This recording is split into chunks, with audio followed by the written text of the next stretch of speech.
بسم اللہ الرحمن الرحیم اعوذ باللہ من الشیطان الرجیم وما كان الله ليضل قوما بعد إذ هداهم حتى يبين لهم ما يتقون إن الله بكل شيء عليم۔ عزیز طلبہ کرام، سبق نمبر 6 سورۃ توبہ آیت نمبر 115۔ آیت کریمہ کا ترجمہ اور اللہ تبارک و تعالی کسی قوم کو ہدایت دینے کے بعد گمراہی کا حکم نہیں لگاتے یہاں تک کہ صاف صاف بیان کرے ان کے لیے وہ چیزیں جن سے وہ بچیں، پھر جب نہ بچیں تو گمراہی کا حکم لگتا ہے۔ بے شک اللہ تعالی ہر چیز کو جانتا ہے، بے شک اللہ ہی کے اختیار میں ہے آسمان اور زمین کی بادشاہی، اللہ ہی زندہ کرتا ہے وہی مارتا ہے، نہیں ہے تمہارے لیے اللہ کے سوا کوئی دوست اور نہ کوئی مدد کرنے والا۔ ان آیات کے اندر ایک سوال کا جواب ہے وما کان اللہ لیضل سے۔ ماقبل میں اس بات کا ذکر تھا کہ مشرک کے لیے معافی نہیں مانگنی اور مشرک کے لیے معافی مت مانگو بلکہ بائیکاٹ اور برات کرو۔ تو سوال یہ پیدا ہوتا ہے کہ اب تک جن لوگوں نے اپنے ماں باپ یا اپنے مشرکوں کے لیے معافی مانگی ہے تو کیا وہ لوگ گنہگار ہوں گے، کیونکہ انہوں نے تو اس آیت کے خلاف کیا ہے؟ تو جواب یہ ہے کہ نہ، گمراہ نہیں ہے اور اللہ تعالیٰ ان کو گمراہ نہیں کہتا۔ اس کی وجہ یہ ہے کہ اللہ تبارک و تعالیٰ کا یہ اصول اور قانون ہے کہ جب ایک آدمی ہدایت پر چل رہا ہے اور اللہ تعالیٰ پھر اس کے لیے بیان کرے کہ فلاں کام مت کرو، اس کو روک دے کسی کام سے، اور وہ شخص پھر وہ کام کرے تو وہ گنہگار ہوگا۔ اور یہاں تو ایسا نہیں ہے کہ اللہ تعالیٰ نے پہلے بیان نہیں کیا کہ مشرکوں کے لیے معافی نہ مانگو، قبل البیان جنہوں نے مشرکوں کے لیے معافی مانگی ہے تو وہ گنہگار نہیں ہے کیونکہ بیان آیا نہیں تھا۔ ہاں، اب جب بیان آ گیا ہے اور اللہ نے بتا دیا کہ مشرک کے لیے معافی مت مانگو، اب اگر کوئی مانگے گا تو اس پر گمراہی کا حکم لگے گا، وہ گنہگار ہوگا۔ آیت میں اس بات کی طرف بھی اشارہ ہے اور کہ کسی پر قبل ورود الشرع گمراہی کا حکم نہیں لگایا جا سکتا، یعنی کسی مسئلے میں شریعت کا حکم نہیں آیا اور آپ اس پر گمراہی کا حکم لگاتے ہیں، کفر کا فتویٰ قرآن و حدیث سے ثابت نہیں ہے تو آپ اس کو کافر نہیں کہہ سکتے۔ نمبر 2، اس آیت میں عصمت انبیاء پر دلیل ہے اور قاضی عیاض نے شفا میں یہی دلیل پیش کی ہے کہ انبیاء معصوم ہیں قبل الوحی و قبل النبوت، کیونکہ نبوت سے پہلے جو انبیاء علیہم الصلاۃ و تسلیمات سے سرزنش ہوئی ہے، غلطی ہوئی ہے، تو ان پر تو وحی نہیں آئی تھی۔ مثال کے طور پر حضرت موسیٰ علیہ السلام نے قبطی کو جو قتل کیا ہے تو وہ گناہ نہیں ہے، اس لیے کہ وحی نہیں آئی۔ جب وحی نہیں ہے تو گویا کہ اس حکم کے خلاف کرنے میں وہ گنہگار بھی نہیں ہے۔ آیت کا ترجمہ یوں ہوگا وما کان اللہ، ماکانہ کی جو نفی ماکانہ کے ساتھ ہو اس کی خبر میں لام آئے تو یہ تاکید کا معنی پیدا کرتا ہے، بالکل اللہ تعالیٰ گمراہی کا حکم نہیں لگاتے۔ لیضل بمعنی گمراہی کا فتویٰ لگانا حکم کے معنی میں، تو نہیں گمراہی کا حکم لگاتا اللہ تبارک و تعالیٰ قوماً کسی قوم پر بعد اس کے کہ اذ ہداہم جب ان کو ہدایت دے دے، حتیٰ یبینہ یہاں تک کہ کھول کر بیان کرے لہم ان کے لیے، ما وہ چیزیں یتقون جن سے وہ بچیں، اور یہاں عبارت محذوف ہے فلا یتقون، پھر وہ نہیں بچتے تو تب گمراہی کا حکم لگتا ہے۔ ان اللہ بکل شیء علیم، اللہ ہر چیز کو جانتے ہیں، تو اللہ اس بات کو بھی جانتا ہے کہ کون گمراہ ہے اور کون اللہ کے حکم کے خلاف کرتا ہے، کون نہیں کرتا، تو گمراہی کا فتویٰ اسی پر لگتا ہے جو گناہ کرتا ہے۔ حتیٰ یبین ما قبل کے لیے غایت نہیں ہے گمراہی کے لیے، بلکہ اصل بات یہ ہے کہ حتیٰ یبین لہم ما یتقون فلا یتقون، جب وہ نہیں بچتے تو تب اللہ گمراہی کا حکم لگاتا ہے۔ ان اللہ لہ ملک السماوات، یہ آیت ما قبل کے لیے علت ہے کہ اللہ تعالیٰ کیوں کسی پر گمراہی کا حکم لگاتا ہے اور کسی پر نہیں لگاتا، اس کی کیا وجہ ہے؟ تو جواب یہ ہے کہ اللہ بادشاہ ہے اور اللہ کا اختیار ہے، اور اللہ ہی یحیی و یمیت، زندہ کرتا ہے اور موت دیتا ہے۔ تو حیات جو ہے یہ زندگی، یہ ہدایت کی طرف اشارہ ہے، اور یمیت مارتا ہے تو یہ گمراہی کی طرف اشارہ ہے۔ تو گویا کہ زندہ بھی اللہ کرتا مانا ہدایت دیتا ہے، اور مارتا بھی اللہ مانا گمراہی کرتا ہے۔ اللہ کے اختیار ہے، اللہ متصرف اور عالم ذات ہے۔ ان اللہ، بے شک اللہ تعالیٰ، لہو، اسی کے اختیار میں ہے، اور بادشاہی آسمانوں کی اور زمین کی، وہی زندہ کرتا ہے، وہی مارتا ہے۔ نہیں ہے تمہارے لیے اللہ کے سوا کوئی دوست جو بچائے گا، اگر کوئی گمراہ ہو گیا تو اس کو کوئی دوست نہیں بچا سکے گا، ولا نصیرن،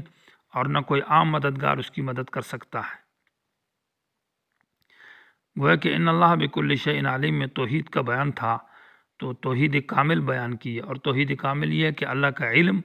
اور اللہ کی قدرت۔ تو علیم بکل شیء بھی اللہ ہے، اور قادر بکل شیء بھی اللہ ہے۔ لہو ملک السماوات میں قدرت کا ذکر ہے، تو یہ گویا کہ توحید کامل ہو گئی، اور ما قبل کے لیے علت اور دلیل ہے۔ لقد تاب اللہ علی النبی، یہ اس آیت کے اندر بشارت خاصہ ہے جو متعلق ہے غزوہ تبوک کے ساتھ، اور یہ تمہید ہے قبولیت توبہ کے لیے۔ وہ 3 آدمی کی جو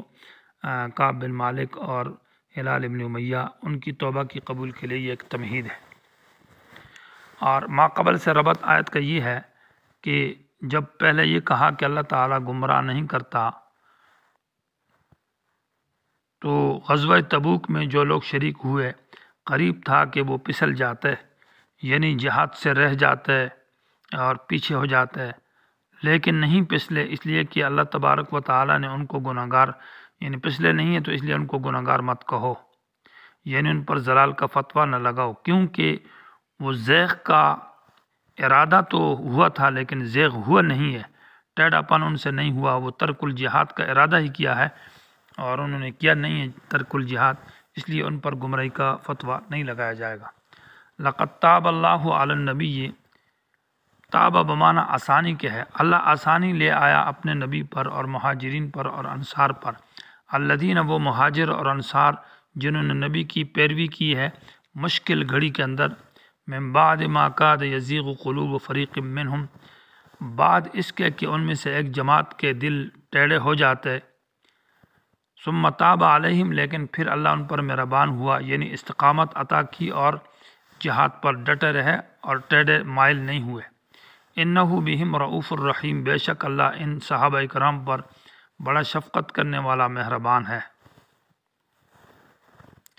لقد تاب بمعنی آسانی کے کیا، اور اس کی وجہ یہ ہے کہ اس آیت کے اندر گویا کہ ترغیب الی الجہاد ہے، اور بعد میں یہاں عسات العسرہ ہے۔ عسرت معنی مشکل گھڑی تھی، غزوہ تبوک کا جو سفر ہے تو اس میں آسانی کا معنی ٹھیک ہے، اور یہ دلیل ہے کہ توبہ مستلزم معصیت کو نہیں ہے کہ گناہ ہوگا تو توبہ ہوگی، بلکہ ویسے ہی بھی توبہ کا لفظ بغیر معصیت کے استعمال ہوتا ہے جیسے اس آیت کے اندر ہے، کیونکہ نبی اور مہاجرین سے تو کوئی غلطی نہیں ہوئی کہ توبہ کا یہ معنی کیا جائے کہ ان کی غلطی کو معاف کیا گیا ہے۔ الذین اتبعوہ فی ساعۃ العسرہ، غزوہ تبوک کو ساعۃ عسرہ بھی کہا جاتا ہے، اور اس لشکر کو جیش العسرہ کہا گیا ہے، اور انہوں نے آپ صلی اللہ علیہ وسلم کی اتباع کی ہے اس مشکل گھڑی میں۔ اس کی وجہ یہ ہے کہ سخت گرمی تھی، اور ساتھ ساتھ جو ہے نا توشہ بھی نہیں تھا، پرانے کھجور تھے پچھلے سال کے، اور سفر بھی بہت دور تھا، اور دشمن بھی بڑا سخت تھا جو رومی تھے، اور وہ تعداد میں بھی بہت زیادہ تھے، اور لق اور دق صحرا میدان تھا، راستے میں کوئی ایسا درخت یا ایسی چیز نہیں تھی جس کے نیچے سایہ کے سایہ انسان حاصل کر سکے، صحرا میدان تھا، اور پانی بھی راستے میں نہیں ملا تھا، اس لیے یہ سخت ترین موقع تھا، ساعۃ العسرہ اس کو کہا ہے۔ ابو خیثمہ رضی اللہ تعالیٰ عنہ جب گھر واپس آیا مدینہ کے اندر، تو اپنے خیمے کے باہر سے پوچھا کہ رسول اللہ صلی اللہ علیہ وسلم کہاں ہے۔ معلوم ہو چکا تھا کہ آپ صلی اللہ علیہ وسلم مدینہ میں نہیں ہیں، اور حدیث میں آتا ہے کہ اس کی 2 بیویاں تھیں، احداہما حسنہ، بڑی حسین اور خوبصورت، تو انہوں نے کہا کہ اندر تشریف لائیں، اور نبی علیہ السلام تو غزوہ تبوک کے سفر پر چلے گئے۔ تو اس حضرت ابو خیثمہ نے کہا کہ مجھے میرا سامان دے دو، میں یہیں سے جاتا ہوں۔ تو انہوں نے کھانے کی اندر پانی بھی ڈالا تھا اور کھجور بھی تازہ تیار کیے تھے، اور کھانا بھی تھا اور سایہ بھی تھا۔ تو ابو خیثمہ کو کہا کہ آؤ اندر بیٹھ جاؤ، کھانا کھاؤ۔ تو ابو خیثمہ نے کہا کہ ابو خیثمہ فی ظل بارد وماء مہیأ ورسول اللہ فی الحر ما ھذا بالنصف، کہ ابو خیثمہ ٹھنڈی چھاں کے اندر بیٹھے اور ٹھنڈے پانی پیے اور آرام کرے، اور رسول اللہ سخت گرمی میں ہو، یہ انصاف نہیں ہے، لہذا مجھے میرا سامان دے دو، میں چلتا ہوں۔ جب تبوک پہنچے تو رسول اللہ صلی اللہ علیہ وسلم نے دیکھا اور کہا ھذا ابو خیثمہ جاء، لگتا ایسا ہے کہ یہ ابو خیثمہ آ رہا ہے۔ اور حضرت ابو ذر غفاری رضی اللہ تعالیٰ عنہ جب اس اونٹنی کے اوپر جا رہے تھے جو بہت کمزور اور لاغر تھی اور چل نہیں سکتی تھی، کبھی اس سے نیچے اتر جاتے اور اس کو لگام سے پکڑ کر کھینچتے اور کبھی اس پر سوار ہو جاتے، آخرکار اس کو بھی چھوڑ دیا تھا، اور دھوڑ میں اور گرد و غبار کے اندر جا رہے تھے سخت گرمی کے اندر۔ نبی علیہ السلام تبوک کے موقع پر بیٹھے ہوئے تھے، دیکھا تو دور سے گرد و غبار میں ایک شخص آ رہا ہے۔ تو آپ صلی اللہ علیہ وسلم نے کہا کن ابا ذر، کرے کہ یہ ابو ذر ہو، رحم اللہ ابا ذر یمشی وحدہ ویموت وحدہ ویحشر وحدہ، اللہ رحم کرے ابو ذر کے اوپر کہ تنہا چلتا ہے اور تنہا یہ رہے گا، موت بھی اس پر تنہائی پر آئے گی، ویحشر وحدہ، اور جب قیامت کے دن اٹھایا جائے گا تو تنہا ہوگا، اس کا کوئی بھی نہیں ہوگا۔ تو یہ وہ ساعت العسر کی گھڑی ہے۔ من بعد ما کاد یزیغ، یا زیغ کا معنی یہ ہوگا کہ ترک الجہاد قریب تھے کہ اس مشکل حالات میں، دھوپ میں اور گرمی میں اور اس سفر کے اندر وہ جہاد کو چھوڑ دیتے اور نہ جاتے، لیکن یہ صرف قدر دل میں ارادہ آیا ہے اور اس پر عمل نہیں ہوا، اس لیے یہ گناہ نہیں ہے۔ قلوب فریق منہم، ان میں سے ایک جماعت کا دل میں یہ بات اور ارادہ آیا۔ ثم تاب علیہم، یہاں تابہ استقامت کے معنی میں ہے کہ اللہ تعالیٰ اللہ نے استقامت عطا کی، اور اللہ مہربان ہوا ان کے اوپر کہ اس جہاد پر وہ ڈٹے رہے، اور مطلب یہ کہ اپنے ارادے سے باز آگے اور چلے گئے۔ انہ بہم رؤوف الرحیم، بے شک اللہ ان پر بڑا مہربان ہے۔ رؤوف کا معنی میں ہے مشقت اور تکلیف کو دور کرنا، تو اللہ تعالیٰ نے اس گناہ کی اور ترک الجہاد کی مصیبت اور ضرر سے بچایا۔ اور رحیم، اللہ بہت مہربان ہے کہ ان کو نبی کی اتباع کی اور جہاد کی توفیق دی۔